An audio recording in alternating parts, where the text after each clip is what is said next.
भारतीय अंतरिक्ष अनुसंधान संगठन, जिसे आमतौर पर इसरो कहा जाता है, जो भारत की राष्ट्रीय अंतरिक्ष एजेंसी है, यह अंतरिक्ष विभाग की प्राथमिक अनुसंधान और विकास शाखा के रूप में कार्य करता है, जिसकी देखरेख सीधे भारत के प्रधानमंत्री करते हैं, जबकि इसरो के अध्यक्ष DOS के कार्यकारी रूप में भी कार्य करते हैं। इसरो मुख्य रूप से अंतरिक्ष आधारित संचालन, अंतरिक्ष अन्वेषण, अंतर्राष्ट्रीय अंतरिक्ष सहयोग और संबंधित प्रौद्योगिकियों के विकास से संबंधित कार्यों को करने के लिए जिम्मेदार है। यह दुनिया की 6 सरकारी अंतरिक्ष एजेंसियों में से एक है, जिनके पास पूर्ण प्रक्षेपण क्षमताएं हैं, क्रायोजेनिक इंजन तैनात है, अलौकिक मिशन लॉन्च करते हैं और कृत्रिम उपग्रहों का एक बड़ा बेड़ा संचालित करते हैं। इसरो पहले भारतीय राष्ट्रीय अंतरिक्ष अनुसंधान समिति थी, जिसे अंतरिक्ष अनुसंधान की आवश्यकता को पहचानते हुए सन 1962 में तत्कालीन प्रधानमंत्री जवाहरलाल नेहरू के अधीन स्थापित किया गया था। आगे जाके सन 1969 में परमाणु ऊर्जा विभाग के अंतर्गत इसरो बन गया। सन 1972 में भारत सरकार ने एक अंतरिक्ष आयोग और डिपार्टमेंट्स ऑफ स्पेस की स्थापना की और इसरो को इसके अंतर्गत लाया गया। इस प्रकार इसरो की स्थापना ने भारत में अंतरिक्ष अनुसंधान गतिविधियों को संस्थागत बना दिया। तब से इसका प्रबंधन डिपार्टमेंट ऑफ स्पेस द्वारा किया जाता है, जो खगोल विज्ञान और अंतरिक्ष प्रौद्योगिकी के क्षेत्र में भारत में विभिन्न अन्य संस्थाओं को भी नियंत्रित करता है।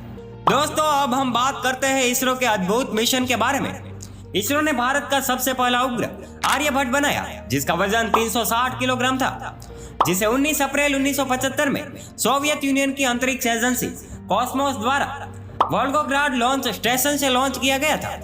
7 जून 1979 को भारत का दूसरा उपग्रह भास्कर, जिसका वजन 442 किलोग्राम था, उसे पृथ्वी की कक्षा में स्थापित किया गया, जिससे भारत देश कक्षीय प्रक्षेपण करने में सक्षम विश्व का 7वां देश बन गया। 18 जुलाई 1980 में भारत ने रोहिणी उपग्रह, जिसका वजन सिर्फ 35 किलोग्राम था, जो भारत में निर्मित प्रक्षेपण यान SLV-3 द्वारा आंध्र प्रदेश के श्रीहरिकोटा स्थित सतीश धवन स्पेस सेंटर से कक्षा में स्थापित किया जाने वाला पहला उपग्रह था। वायुमंडलीय और मौसम संबंधित अध्ययन के लिए इसरो द्वारा रोहिणी साउंडिंग रॉकेट की श्रृंखला विकसित की गई थी। भारतीय राष्ट्रीय उपग्रह प्रणाली इसरो द्वारा लॉन्च एक बहुउद्देशीय भूस्तरीय उपग्रहों की श्रृंखला है। इनसाइट प्रणाली दूरसंचार, टेलीविजन प्रसारण, उपग्रह समाचार एकत्रीकरण, सामाजिक अनुप्रयोग, मौसम पूर्वानुमान, आपदा चेतावनी और खोज और बचाव कार्यों के लिए सेवाएं प्रदान करती है। इसरो ने 1982 में अपना पहला इनसेट उपग्रह लॉन्च किया था। इसे इनसेट 1A नाम दिया था, जो कक्षा में विफल हो गया। अगला संचार उपग्रह इनसेट 1B 1983 में लॉन्च किया गया था। इसरो ने 1988 में पहला भारतीय सुदूर संवेदन उपग्रह भी लॉन्च किया था। IRS पृथ्वी अवलोकन उपग्रह की एक श्रृंखला है। यह श्रृंखला देश के लिए रिमोट सोर्सिंग सेवाएं उपलब्ध कराता है। IRS उपग्रह प्रणाली आज दुनिया में चल रही नागरिक उपयोग के लिए दूर संवेदी उपग्रहों का सबसे बड़ा समूह है। इन सभी उपग्रहों को ध्रुवीय सूर्य समकालिक कक्षा में रखा जाता है। प्रारंभिक संस्करणों IRS-1 ABCD नामकरण से बना रहे थे, लेकिन बाद के संस्करण अपने क्षेत्र के आधार पर ocean set, Cartosat, resource set नाम से नामित किए गए। इसरो ने 22 अक्टूबर 2008 को सतीश धवन अंतरिक्ष केंद्र से PSLV के संशोधित संस्करण का उपयोग करके अपना पहला चंद्र मिशन चंद्रयान-1 लॉन्च किया था। इसने 8 नवंबर 2008 को चंद्र कक्षा में प्रवेश किया। अपनी 312 दिवसीय परिचालन अवधि के दौरान इसने अपनी रासायनिक विशेषताओं और त्रिआयामी स्थलाकृति का पूरा नक्शा तैयार करने के लिए चंद्र सतह का सर्वेक्षण किया। ध्रुवीय क्षेत्र विशेष रुचि के थे, क्योंकि उनमें बर्फ के संभावित भंडार थे। इस मिशन टीम को American institute of aeronautics and astronautics space 2009 पुरस्कार, 2008 में international lunar exploration working group के अंतर्राष्ट्रीय सहयोग पुरस्कार और विज्ञान और इंजीनियरिंग में नेशनल स्पेस सोसाइटी के 2009 स्पेस पायनियर अवार्ड सम्मानित किया गया था। मार्स ऑर्बिटर मिशन, जिसे अनौपचारिक रूप से मंगलयान के रूप में जाना जाता है, इसको इसरो द्वारा 5 नवंबर 2013 को पृथ्वी की कक्षा में लॉन्च किया गया था और 24 सितंबर 2014 को मंगल की कक्षा में प्रवेश किया है। इसके साथ भारत अपने पहले ही प्रयास में मंगल की कक्षा में उपग्रह स्थापित करने में सफलता हासिल करने वाला पहला देश और चौथी अंतरिक्ष एजेंसी और पहली अंतरिक्ष एशियाई एजेंसी बन गया। नेशनल स्पेस सोसाइटी ने मार्स ऑर्बिटर मिशन की टीम को विज्ञान और इंजीनियरिंग श्रेणी में 2015 स्पेस पायनियर अवार्ड से सम्मानित किया। साल 2017 में इसरो ने एक ही रॉकेट में 104 उपग्रह लॉन्च करके एक और विश्व रिकॉर्ड बनाया। इन 104 उपग्रहों में भारत के 3 और विदेशों के 101 सैटेलाइट शामिल है। 3 दिसंबर 2018 को एक्सिट-सैट-1 को श्रीहरिकोटा के सतीश धवन अंतरिक्ष केंद्र से लॉन्च किया गया, जो भारत का पहला निजी तौर पर निर्मित उपग्रह है, जिसे अमेरिका के बिजनेसमैन एलन मस्क ने बनवाया था। इसरो द्वारा निर्मित GSAT-11 एक भारतीय भूस्थैलित संचार उपग्रह है, जिसको 4 दिसंबर 2018 को अंतरिक्ष में लॉन्च किया गया, जिसका वजन 5854 किलोग्राम है। GSAT-11 भारत का अब तक का सबसे भारी उपग्रह है। 22 जुलाई 2019 को जियोसिंक्रोन सैटेलाइट लॉन्च व्हीकल मार्क 3 पर लॉन्च किया गया। चंद्रयान 2 चंद्रमा पर दूसरा मिशन है, जिसमें एक ऑर्बिटर, विक्रम लैंडर और प्रज्ञान रोवर शामिल है। यह चंद्रमा के अल्प अन्वेषित दक्षिणी ध्रुव क्षेत्र का पता लगाने वाला पहला मिशन था।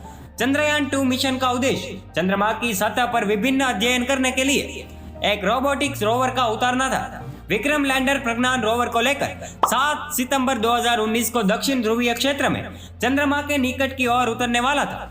लैंडर सिर्फ 2.1 किलोमीटर की ऊंचाई पर था, तब क्रैश हो गया, लेकिन ऑर्बिटर को इष्टतम चंद्र कक्षा में कुशलतापूर्वक स्थापित किया गया, जिससे इसकी अपेक्षित सेवा का समय 1 वर्ष से बढ़कर 7 वर्ष हो गया। चंद्रयान 3 चंद्रयान कार्यक्रम का तीसरा मिशन है, जो इसरो द्वारा विकसित चंद्र अन्वेषण मिशनों की एक श्रृंखला है। 14 जुलाई 2023 को लॉन्च किए गए इस मिशन में विक्रम नामक एक चंद्र लैंडर और प्रज्ञान नामक एक चंद्र रोवर शामिल है, जो 2019 में चंद्रयान 2 पर लॉन्च किए गए मिशन के समान है। चंद्रयान 3 को 14 जुलाई 2023 को सतीश धवन अंतरिक्ष केंद्र से लॉन्च किया गया था। इस अंतरिक्ष यान ने 5 अगस्त को चंद्र कक्षा में प्रवेश किया और लैंडर 23 अगस्त को 6:30 पे चंद्र की दक्षिणी ध्रुव के पास उतरा, जिससे भारत चंद्रमा पर सफलतापूर्वक उतरने वाला चौथा देश बन गया और चंद्रमा के दक्षिणी ध्रुव के पास ऐसा करने वाला विश्व का पहला देश बन गया। आदित्य L1 और वातावरण का अध्ययन करने के लिए एक कोरोनाग्राफी अंतरिक्ष यान है, जिसे इसरो और विभिन्न अन्य भारतीय अनुसंधान संस्थाओं द्वारा डिजाइन और विकसित किया गया है, जिसे 2 सितंबर 2023 को लॉन्च किया। यह पृथ्वी और सूर्य के बीच L1 लैग्रेंज बिंदु के चारों ओर एक प्रभामंडल कक्षा में पृथ्वी से लगभग 1.5 मिलियन किलोमीटर की दूरी पर परिक्रमा करेगा, जहाँ यह सौर वायुमंडल, सौर चुंबकीय तूफान और पृथ्वी के चारों ओर के पर्यावरण पर उनके प्रभाव का अध्ययन करेगा। अब हम बात करते हैं इसरो के पास रहे प्रक्षेपण यान की। सैटेलाइट लॉन्च व्हीकल को SLV-3 के नाम से जाना जाता है, जिसे भारत द्वारा विकसित किया जाने वाला पहला अंतरिक्ष यान था। 1979 में प्रारंभिक प्रक्षेपण असफल रहा, जिसके बाद 1980 में एक सफल प्रक्षेपण हुआ, जिससे भारतीय कक्षीय प्रक्षेपण क्षमता वाला दुनिया का 6ठा देश बन गया। SLV-3 प्रक्षेपण यान के बाद उपग्रहों को भूस्थैलित कक्षा में स्थापित करने के लिए आवश्यक प्रौद्योगिकियों को विकसित करने के लिए 1980 के दशक में ASLV प्रक्षेपण यान बनाया गया, जो बाद में कई मध्यम लिफ्ट लॉन्च वाहनों, रॉकेट इंजन, उपग्रह प्रणालियों और नेटवर्क के विकास में सफल रहा, जिससे एजेंसी को अंतरिक्ष अन्वेषण के लिए सैकड़ों घरेलू और विदेशी उपग्रहों और विभिन्न गहरे अंतरिक्ष मिशनों को लॉन्च करने में सक्षम बनाया गया। ध्रुवीय उपग्रह प्रक्षेपण यान या polar satellite launch vehicle Bharat का पहला मध्यम लिफ्ट प्रक्षेपण यान है, जिसने भारत को अपने सभी रिमोट सोर्सिंग उपग्रहों को सूर्य समकालिक कक्षा में लॉन्च करने में सक्षम बनाया। PSLV को 1993 में अपने पहले प्रक्षेपण में विफलता मिली थी। 2 अन्य आंशिक विफलताओं के अलावा PSLV 50 से अधिक प्रक्षेपणों के साथ इसरो के लिए प्राथमिक कार्य क्षेत्र बन गया है। महत्वपूर्ण पेलोड को भूस्थैलित कक्षा में स्थानांतरित करने के लिए 1990 के दशक में जियोसिंक्रोनस सैटेलाइट लॉन्च वाहन की परिकल्पना की गई थी। इसरो को शुरू में GSLV को साकार करने में बड़ी समस्या हुई, क्योंकि भारत में CE 7.5 के विकास में 1 दशक लग गया।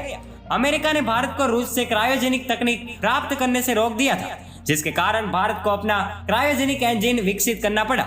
तो दोस्तों, इसरो के इतिहास और उपलब्धियों के बारे में जानकर आपको कैसा लगा, हमें कमेंट करके जरूर बताइएगा। और दोस्तों, अगर आपको वीडियो पसंद आया हो तो इस वीडियो को शेयर करो, लाइक करो और ऐसे ही मजेदार वीडियो को देखने के लिए हमारे फेसबुक पेज को फॉलो जरूर कीजिएगा। धन्यवाद।